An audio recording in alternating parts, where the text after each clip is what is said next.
Greetings, everyone. Hi, what a joy and honor to be here. Thank you for the invitation. I'm here at Southern Washington, overlooking the Columbia River and the Columbia River Gorge. So it's raining and cloudy and cold, and we're so grateful for that.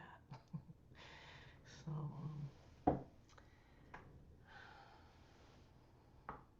thanks to everyone for putting your spices and ingredients into the pot that we're stirring this morning. I think a lot about lineage. As secretariat, it's kind of a natural concentration because I'm holding us, our Sangha today, in that in an administrative way, but it's also a practice, a breath, a concentration, a heart, a love practice that I'm given through this work. And it's actually like that foundational Sufi practice that we are so blessed with in this path by being able to work directly one-on-one with a teacher in this life. And it's such a noble or precious tradition. And you can look back into the lineage, and every person that's named also held the hand of one-on-one to another person. It's so individual and specific, and it's so broad because in the silsila one person's named, but we know this huge community was also with them as we are today. And so I ponder that often, and I often feel so grateful to have been lucky enough to have found a living teacher in this life. And so I think we're all very fortunate. And the path goes on then through the blessing of having this relationship with the living teacher. As Abraham was saying, when Murshid Sam passed, they learned, they grew, their capacity expanded to the realization that Murshid Sam was still with them. So this is the path of Sufism. And so then there's that step of being able to attune and unite ourselves in a very real, active, living way, dynamic, not from just memory, but a living, active relationship. That's another step in this path. So we train first with our living teacher, and then through grace and concentration and perhaps different types of practices, then we can have the capacity to continue that relationship beyond the boundary of life and death. But it continues from there, even from there. So then, as the path is taught to us, then it goes to the attunement to the prophet. The prophets, any of them. And so also the potential is there then to start to unite, to see. There's a teaching I was just reading this morning that Murshid Sam used to tell his students, learn to see through the eyes of Christ and think through the mind of Christ. So there's another step then in this relationship that we first experience with our living teacher. And the final step, at least as it's been written, I doubt there's a final step, But the final step, and could maybe be said, Fana Fi Lila, uniting with the one and only being. So, I think about these things a lot. And I had the good fortune to travel to India many times with Shabda and friends, including Abraham and Halima, Waduda, just Aliella, so many of you I've even met in India. And there I started having the opportunity to visit some of the shrines, the dargahs of some of the Sufis that are in our very lineage. And so that really opened up the opportunity for me to try to kind of become more aware of their blessing as well. And so I began a study well, let me learn their names, let me learn some things about their life that might just be helpful to me. Like, often we'll do the walk, say, of Murshid Sam, and we try to get into his body. We knew he was shorter, that he was very mercurial. So you take on certain qualities and try to, tap into the being through some of those attributes. So I was trying to get some clues as to who these people were by knowing more about their life. And, it's a long story. So one thing I would just share, just because I'm endlessly fascinated with it, and the Chisti lineage is unique, and they're all unique, but it's unique in Sufism perhaps because it began with Muhammad, as all Sufi lineages do, in terms of the names in the lineage. The beginning was, before the before. But it was in Central Asia, Iran, Iraq, Afghanistan, Kyrgyzstan, Uzbekistan, all in these regions. And with Muhyiddin Chisti, he was the first to come to India.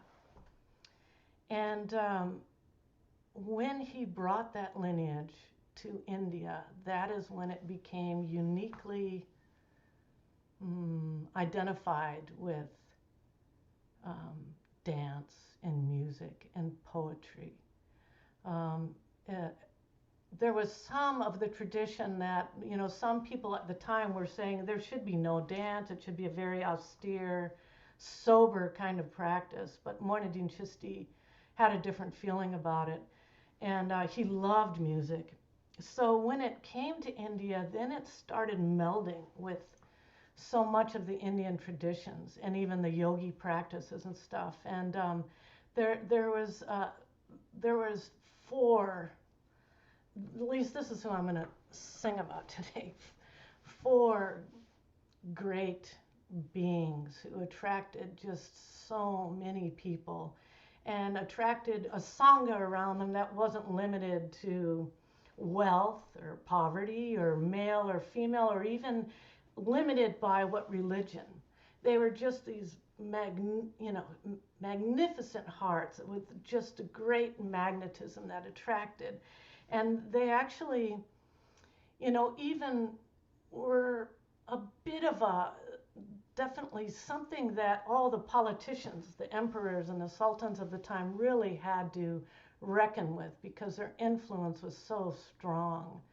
And many of the emperors became devotees of these great Sufis. Not all of them, though. It got to be that the Chisti lineage had so much influence in the capital of Delhi that one emperor decided to move the capital of Delhi down 800 miles south to disband the power and influence of the Chisti Sufis. What was amazing about that move is that it failed because he chose a spot that had no water. But it did, in fact, the lineage did, in fact, end up moving more south, which is where Inayat Khan met his teacher, Abu Hashim Madani. So, anyways, I can go on and on about this. One thing about the silsila is, women aren't named, right? And so I also want to share a song. It's about invoking and in these names. And first, I want to say that when we invoke names, my approach to it is not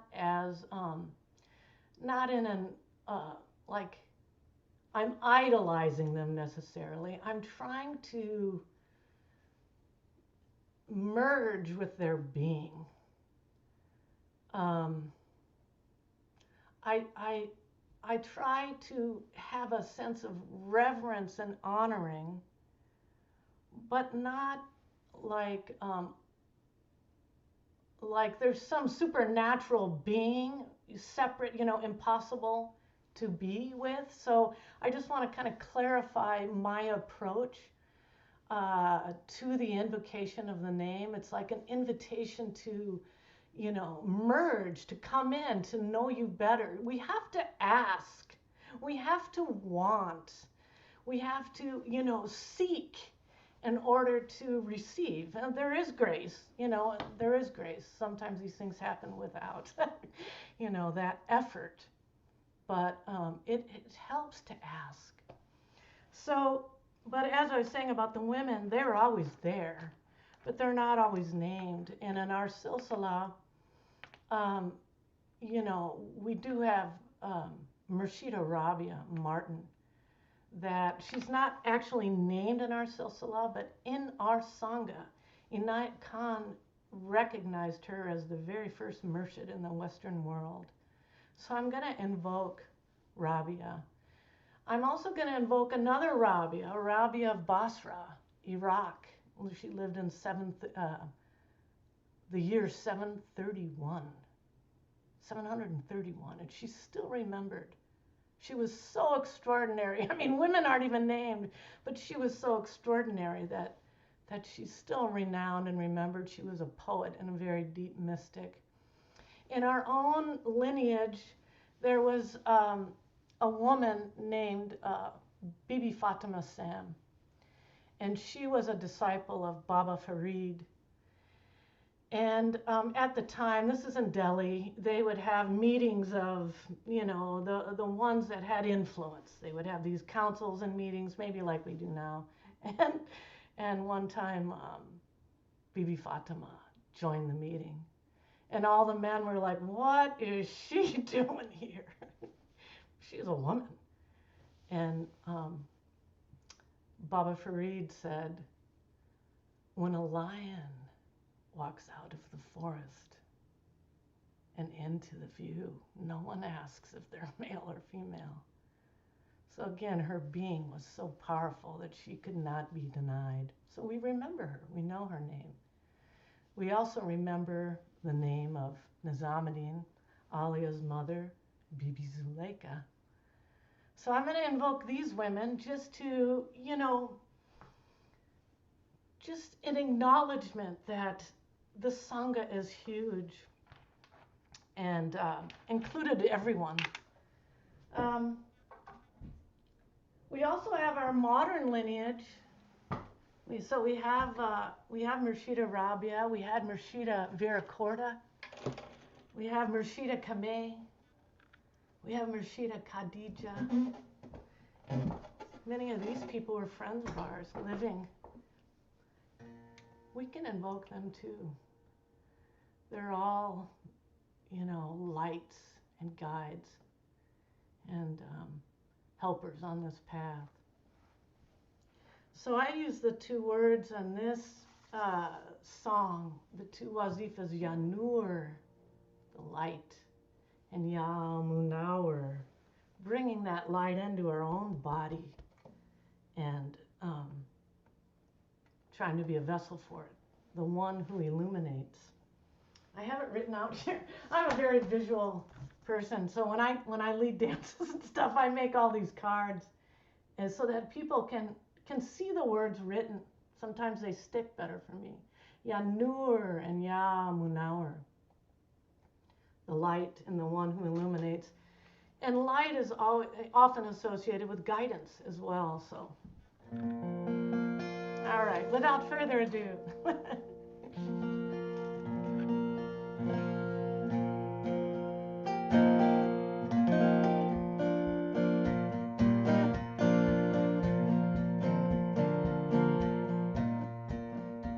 I got to get the jitters out of my hands and body a little bit. Moinadine, good pudding, Faridadeen, Nizamudeen. Moinadine, good pudding, Faridadeen, Nizamudeen. Ya Noor, Ya Munawwar.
Amin. Amin. I'll just close with